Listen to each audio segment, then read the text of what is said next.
савхан мод ашиглан хийх дасгал. Зармагны модон иш ашиглан хийж болно.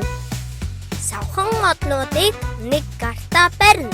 Нөгөө гараараа савхан модоо нэг нэгээр нь авч тавина. Цагаад нэг нэгээр нь түүж авна.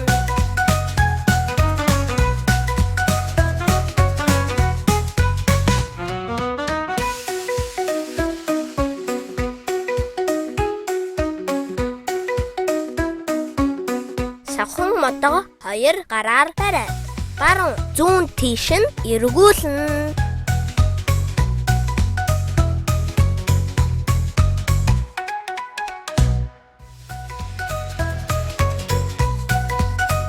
Савхан модоо хоёр гараар бариад өөр лүгээ эргүүлнэ. Дасгалаа эсрэг тал руугаа давтна.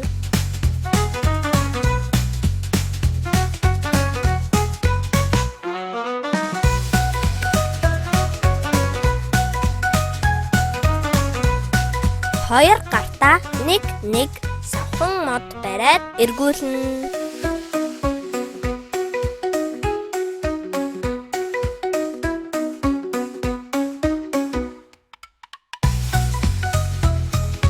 Үрж тавьсан савхан моднуудыг хоёр гараар зэрэг эргүүлж тавина.